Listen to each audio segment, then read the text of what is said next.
warahmatullahi wabarakatuh. Perkenalkan, kami dari kelompok 2 akan mempresentasikan paper kami yang berjudul yaitu Urgensi Penegakan Hukum yang Berkeadilan. Baiklah, langsung saja kami akan memperkenalkan anggota kelompok kami yang dimulai dari saya sendiri, yaitu nama saya Cintika Effendi dengan NIM 2522185 dan akan diteruskan oleh teman saya. Nama saya Rizka Rasulia dengan NIM 2521261. Nama saya Medan Putri dengan NIM 2522189. Nama saya Dilaman Pratama dengan NIM 2522172. Kita langsung saja kepada bab 1 yang akan dijelaskan oleh Aldi. Pada Aldi dipersilakan.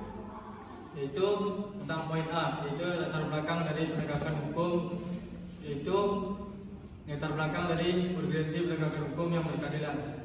Penegakan hukum di Indonesia yang ada saat ini merupakan suatu pencerminan bahwa negara kita merupakan negara hukum sebagaimana yang sudah dijelaskan pada Undang-Undang Dasar 1945. Hukum yang ada pada saat ini dimaksudkan untuk melindungi segenap kepentingan individu dan menciptakan keadilan di tengah-tengah masyarakat guna menciptakan masyarakat yang berkeadilan dan sejahtera. Sejalan dengan pemikiran tersebut, maka tegaknya hukum merupakan suatu hal yang mutlak dan tidak bisa ditawar-tawar.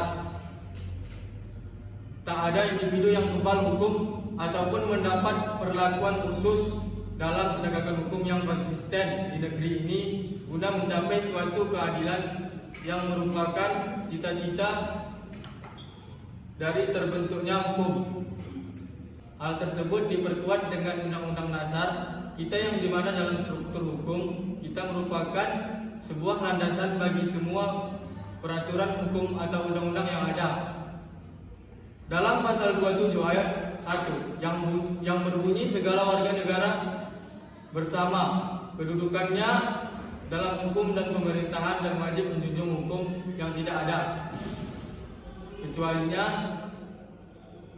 Pasal tersebut merupakan penguat tentang apa yang penulis jelaskan tadi tentang kesetaraan kedudukan hukum bagi seluruh warga negara Indonesia. Dalam pasal ini, apabila kita cermati lebih dalam, maka yang kita dapatkan atau yang bisa kita simpulkan bahwa pasal ini merupakan implementasi dari penerapan asas equality before the law atau kesetaraan dalam hukum yang dapat dalam sistem hukum kita saat ini. As equality before the law merupakan suatu konsekuensi logis dari perlindungan hak asasi di negara kita atau di negara kita Indonesia ini. Sebagaimana kita ketahui, Indonesia merupakan yang menjunjung tinggi HAM. Sebagaimana kita ketahui di Indonesia ini adalah negara hukum yang menjunjung tinggi HAM. Sehingga perlindungan HAM terhadap seluruh warga negara merupakan hal tak bisa ditawar-tawar serta dikecualikan. Di mana dalam asas tersebut dimaksudkan untuk memberikan landasan hukum yang tidak diskriminatif, pandang bulu ataupun selektif. Konsep ini tidak hanya dipakai dan diakui oleh Indonesia saja berkaitan keberadaannya, namun banyak negara mengakui asas equality before the law ini, seperti asas rule of law yang dipakai oleh negara-negara Anglo-Saxon, bahwa rule of law ini melingkupi supremacy of law, equality before the law, dan constitution based on human right. Dalam prakteknya sendiri, penegakan hukum di Indonesia masih jauh dari kata suatu peradilan yang mampu mewujudkan keadilan di dalam masyarakat. Dalam prakteknya sendiri, penegakan hukum di Indonesia masih jauh dari kata suatu peradilan yang mampu mewujudkan keadilan di dalam masyarakat. Bahkan hukum kita kadang lebih bersifat memihak. Dalam hal penegakan hukum, ada tujuan yang diharapkan dari adanya penegakan hukum. Menurut Gustav Menurut Gustav Radbruch, hukum ditegakkan bertujuan agar tercapainya kepastian hukum, keadilan hukum, dan kemanfaatan hukum ini terhadap para pihak. Hal ini sudah sesuai dengan pembukaan Undang-Undang Dasar Negara Republik Indonesia pada tahun 1945 dan juga Pancasila pada sila kedua yang berbunyi kemanusiaan yang adil dan beradab. Hal ini menunjukkan bahwa penegakan hukum itu harus terpenuhinya rasa keadilan dan kemanusiaan bagi para pihak yang sedang menjalankan proses penegakan hukum, baik itu korban maupun pelaku.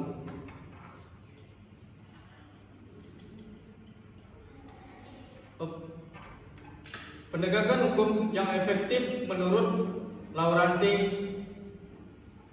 Friedman yaitu ada 3 elemen. Yang pertama substansi hukum, yang kedua struktur hukum, dan ketiga kultur hukum atau budaya masyarakat. Yaitu substansi hukum adalah berisi tentang peraturan dan undang-undang yang digunakan untuk menjerat pelaku kesejahteraan. Yang kedua, struktur hukum berisi lembaga-lembaga yang berwenang untuk melaksanakan peraturan dan undang-undang yang tentunya harus memiliki sumber daya manusia yang baik. Yang terakhir atau yang ketiga, kultur atau budaya masyarakat, mengandung arti sikap dan perilaku masyarakat terhadap adanya hukum yang ditegakkan di masyarakat, apakah masyarakat tersebut tergolong atau masyarakat yang patuh hukum atau tidak. Permasalahan yang sekarang berkembang di masyarakat yaitu adanya kekurangan percaya masyarakat tentang penegakan hukum itu sendiri berdasarkan pembahasan kami yang ditarik di tulisan paper kami itu Organisasi Penegakan Hukum yang Berkeadilan. Permasalahan yang sekarang berkembang di masyarakat atau di negara kita tersebut yaitu adanya kepercayaan masyarakat tentang penegakan hukum itu sendiri. Pembahasan kami di atas yaitu tentang Organisasi Penegakan Hukum yang Berkeadilan. Rumusan masalah kami ialah bagaimana organisasi penegakan hukum yang berkeadilan. Yang kedua, bagaimana faktor-faktor yang menyebabkan lambatnya penegakan hukum yang berkeadilan. Sekian dari latar belakang kami dan akan dilanjutkan bab 2 oleh Rizka Rasulia. Baiklah, saya akan membahas tentang kajian teori yaitu pengertian. Di mana pengertian hukum menurut KBBI, hukum adalah peraturan atau adat yang secara resmi dianggap mengikat, yang dikukuhkan oleh penguasa atau pemerintah. Hukum juga diartikan sebagai undang-undang, peraturan, dan sebagaimana guna mengatur pergaulan hidup masyarakat.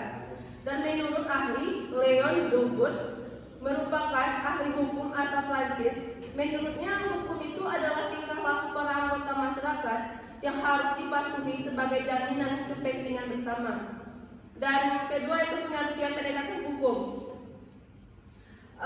Menurut KBBI, arti dari penegakan hukum sendiri adalah petugas yang berhubungan dengan masalah peradilan. Penegakan hukum ini menurut Suerjono Suekanto adalah kegiatan menyerasikan hubungan nilai-nilai yang terjabarkan dalam kaidah-kaidah dan pandang-pandangan yang mantap dan mengejewantahkannya dalam sikap. Tindakan sebagai serangkaian penjabaran nilai tahap akhir untuk menciptakan kedamaian pergaulan hidup.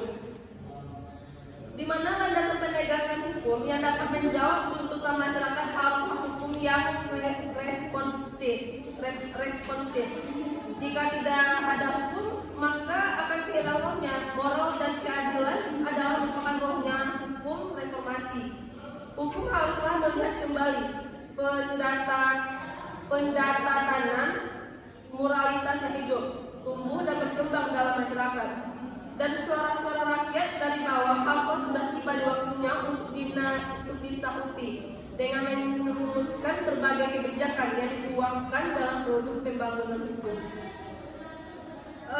Adapun yang pertama yaitu urgensi Pancasila dalam penegakan hukum.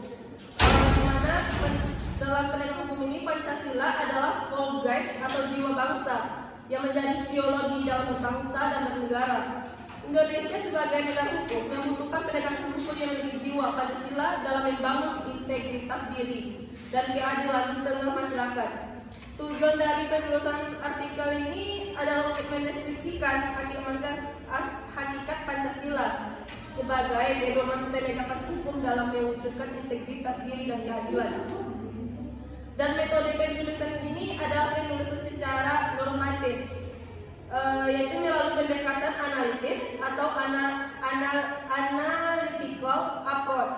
Hasil dari penulisan artikel ini sendiri yaitu Pancasila memiliki unsur nilai yang dapat digunakan untuk membangun jiwa integritas bagi penegak hukum dan memiliki energi positif atau positif energi. Dalam mewujudkan keadilan sosial, peran Pancasila sendiri yaitu untuk meningkatkan integritas penegakan hukum, di mana hukum ini adalah dengan mendorong aparat penegakan hukum dalam menghayati, menggali, mencari, dan menemukan nilai-nilai yang terdapat di dalam jiwa masyarakat agar terciptanya sebuah keadilan yang bukan hanya keadilan hukum semata, melainkan juga keadilan sosial, yaitu keadilan yang menghormati kesetaraan antara manusia dengan manusia lainnya dalam masyarakat, bagaimana penegakan hukum di Indonesia. Yang kedua itu bagaimana faktor yang menyebabkan lambatnya hukum di Indonesia ini. Dalam pembahasan faktor yang mempengaruhi penegakan hukum ini, dari para ahli hukum sendiri terdapat beberapa persamaan yang dasar, yaitu para ahli hukum ini diantaranya adalah Lawrence F. Friedman yang dikutip dari bukunya yaitu Sirajuddin, Zulkarnain, dan Sugianto yang berjudul Komisi Pengawas Penegakan Hukum, mampukah membawa perubahan di mana menurut Lawrence M. Friedman dikatakan setidaknya ada 3 faktor yang mempengaruhi penegakan hukum ini, yaitu faktor-faktor tersebut diantaranya adalah 10. Yang A yaitu faktor substansi hukum. Yang dimaksud substansi di sini adalah aturan, norma, pola perilaku nyata manusia yang berada dalam sistem itu. Substansi ini juga berarti produk yang dihasilkan oleh orang yang berada dalam sistem hukum itu, mencakup keputusan yang mereka keluarkan, aturan baru yang mereka susun. Substansi juga mencakup living law atau hukum yang hidup dan bukan hanya saran yang ada dalam kitab undang-undang. Yang B yaitu faktor struktural. Dalam membahas faktor ini yaitu dalam hal ini adalah kegiatan yang tetap bertahan, bagian yang memberikan semacam bentuk dan batasan terhadap keseluruhan. Friedman mengambil contoh jika membicarakan struktur sistem hukum di Indonesia, maka termasuk dalamnya juga membicarakan adalah struktur institusi penegakan hukumnya sendiri, seperti kepolisian, kejaksaan, pengadilan, dan juga termasuk unsur struktural jumlah dan jenis pengadilan, yaitu yurisdiksinya, jelasnya struktur bagaikan foto diam yang menghentikan gerak. Yang ke C yaitu faktor kultural. Dalam hal ini sikap manusia dalam sistem hukum, kepercayaan, nilai pemikiran serta harapannya. Dengan kata lain, kultur hukum adalah suasana pikiran atau suasana pikiran hukum yang menentukan bagaimana hukum digunakan atau dihindari atau disalahgunakan. Tanpa kultur hukum, maka hukum tak berdaya, seperti ikan mati yang terkapar di keranjang dan bukan seperti ikan yang berenang di lautan lepas. Baiklah, selanjutnya akan dibahas oleh teman saya. Baiklah, langsung saja ke poin B, yaitu sumber berita sebagai pendukung diperlukannya tema pembahasan ini yang berjudul pengusutan kasus Sambo mengisahkan penegakan hukum yang berkeadilan. Rasa adil dan transparan. Baiklah, saya akan membahas yang melanjutkan tentang B, sumber berita sebagai pendukung diperlukannya tema pembahasan kami. Berita pertama yaitu pengusutan kasus Sambo mengisahkan penegakan hukum yang tegas. Rasa adil dan transparansi ini menurut Hendardi, penting bagi anggota Polri agar tidak terjadi demonisasi hibah kasus Verdi Sambo. Dia pun mendorong personel yang diperiksa inspektorat kasus dan terbukti melakukan pidana dijerat proses pidana umum. Untuk anggota yang diduga melanggar etik tentu dapat dijerat pidana apabila dapat dibuktikan yang bersangkutan memang terkait langsung dengan peristiwa pidana atau turut serta membantu tindak pidana, ucap Hendardi tersebut. Dia pun mengingatkan agar proses pidana kepada para terduga pelaku diterapkan secara hati-hati dengan tanggung jawab. Hendardi menilai kebanyakan anggota Polri yang sebenarnya hanya korban skenario awal yang dikarang Irjen Verdi Sambo. Berita yang kedua yaitu tentang konsep hukum yang berkeadilan. Berdasarkan pasal 27 ayat 1 dan pasal 28 D ayat 1, maka persamaan di depan hukum dapat dipahami dalam negara hukum bahwa setiap orang memiliki kedudukan yang sama dan seimbang dan tidak ada pengecualian agar keadilan dan kebenaran dalam mencapai tujuan negara hukum dapat dicapai. Adanya penegakan hukum yang berkeadilan bertujuan untuk mewujudkan peraturan demi terwujudnya ketertiban dan keadilan masyarakat. Penegakan hukum yang dilakukan agar masyarakat memperoleh perlindungan atas hak dan kewajibannya. Negara Indonesia merupakan negara hukum yang memiliki peraturan perundang-undangan, lembaga hukum, dan aparatur penegakan hukum. Namun, perilaku aparat penegakan hukum seringkali belum baik dan masih tidak teruji seperti praktek KKN, korupsi, tindakan pelecehan, perilaku suap, perilaku premanisme, dan perilaku lainnya yang tidak teruji. Baiklah, akan dilanjutkan oleh teman saya, yaitu Meli.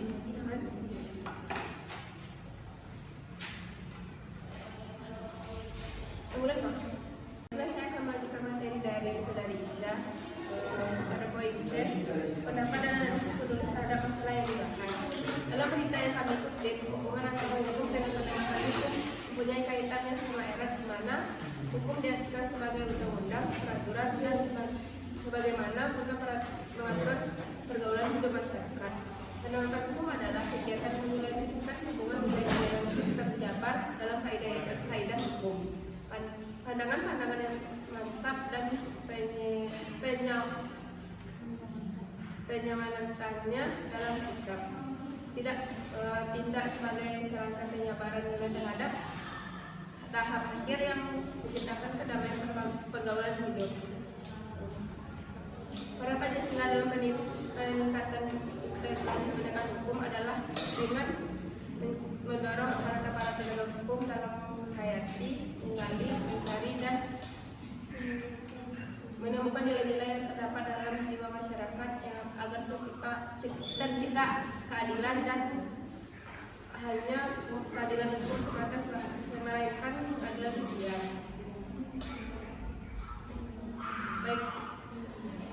Baiklah, akan dilanjutkan oleh teman saya. Baiklah, saya akan melanjutkan materi yang B, yaitu keterkaitan teori dan analisis penulis terhadap masalah yang dibahas. Yang pertama yaitu urgensi Pancasila dan yang pertama yaitu urgensi penegakan hukum yang berkeadilan. Pancasila adalah yang menjiwai ideologi dalam berbangsa dan bernegara. Indonesia sebagai negara hukum membutuhkan penegakan hukum yang memiliki jiwa Pancasila dalam membangun integritas diri dan keadilan di tengah masyarakat. Tujuan dari penulisan artikel ini adalah untuk mendeskripsikan hakikat Pancasila sebagai pedoman penegakan hukum dan mewujudkan integritas diri dan keadilan. Metode penulisan ini adalah penulisan secara normatif melalui pendekatan analitis. Hasil penulisan artikel ini yaitu Pancasila memiliki unsur nilai yang dapat digunakan untuk membangun jiwa integritas bagi masyarakat agar terciptanya keadilan yang bukan hanya keadilan hukum semata, melainkan juga keadilan sosial, yaitu keadilan yang menghormati kesetaraan antara manusia dengan manusia lainnya dalam masyarakat. Bagaimana penegakan hukum di Indonesia? Selanjutnya akan dilanjutkan oleh teman saya. Yang kedua itu bagaimana faktor yang menyebabkan lambatnya penegakan hukum dan keadilan. Dalam membahas faktor yang mempengaruhi penegakan hukum ini, yang mempengaruhinya itu kedua itu bagaimana faktor-faktor yang menyebabkan lambatnya hukum yang berkeadilan. Dalam membahas faktor-faktor yang mempengaruhi penegakan hukum ini, dari para ahli hukum sendiri berpendapat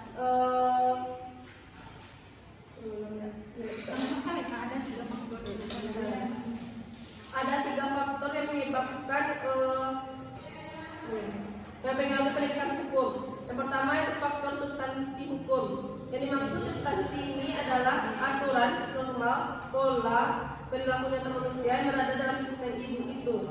Substansi ini juga berarti produk yang dihasilkan oleh orang yang berada dalam sistem.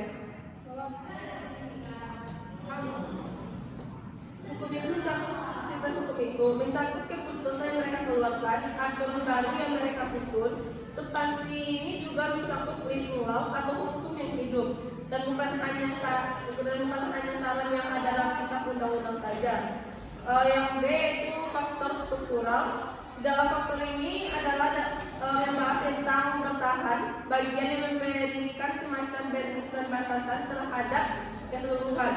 Friedman mengambil contoh ini dan membicarakan struktur sistem hukum ini di Indonesia, maka termasuk di dalamnya dibicarakan adalah struktur institusi penegakan hukum seperti kepolisian, kejaksaan, dan pengadilan, dan juga termasuk unsur struktural jumlah dan jenis pengadilan, yurisdiksinya. Jelasnya struktur bagaikan kustodian yang menghentikan gerak.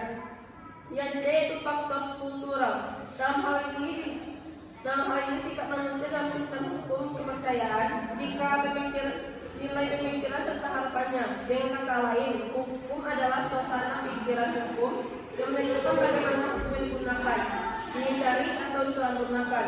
Tanpa kultur hukum maka hukum ini tidak berdaya, seperti ikan mati yang terkapar di keranjang, dan bukan seperti ikan yang berenang di lautan lepas. Baiklah, pembahasan selanjutnya akan dibahas oleh teman saya, saudara Alwi. Yaitu yang terakhir tentang kesimpulan dari paper kami, yaitu negara merupakan organisasi kelompok masyarakat tertinggi karena mempunyai wewenang untuk mengatur dan mengendalikan masyarakat, bahkan memaksa secara sah untuk kepentingan umum yang lebih tinggi demi tegaknya hukum. Negara pun dipandang sebagai subjek hukum yang mempunyai kedaulatan yang tidak dapat dilampaui oleh negara manapun. Yang pertama, penegakan hukum di Indonesia masih menghadapi masalah dan tantangan untuk memenuhi rasa keadilan masyarakat. Penegakan hukum sangat penting diupayakan secara terus-menerus untuk meningkatkan ketertiban dan kepastian hukum dalam masyarakat sebagai masyarakat merasa memperoleh perlindungan akan hak-hak dan kewajiban.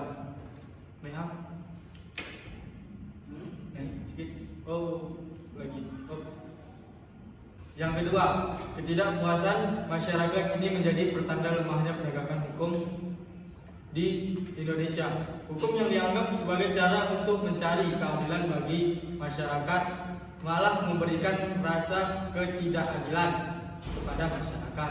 Salah satu penyebab lemahnya penegakan hukum di Indonesia adalah kualitas para penegak hukum masih rendah moralitas, mengakibatkan profesionalisme kurang dan terjadi ketidakmauan pada penegak hukum. Salah satu contohnya saja kita lihat penegakan hukum adalah penilangan pengendara yang melanggar aturan lalu lintas. Tak sedikit pengendara yang tidak ingin disidang di pengadilan dan memilih jalur damai di tempat. Hal ini sudah bertahun-tahun terjadi sehingga menjadi suatu rahasia umum. Akibatnya muncul ketidakpercayaan masyarakat terhadap penegak hukum. Baiklah, saya kembalikan kepada Ica. Baiklah, saran yang dapat kami simpulkan yaitu dalam paper kami ini, kami mungkin saja masih banyak kesalahan yang ada. Itu karena kami dalam proses pembelajaran. Kami hanya bisa menyarankan yang membaca paper kami ini bisa memberi kritik dan masukan agar pembuatan paper berikutnya bisa lebih Baiklah, sekian yang dapat kami simpulkan dari paper kami. Lebih dan kurangnya kami mohon maaf.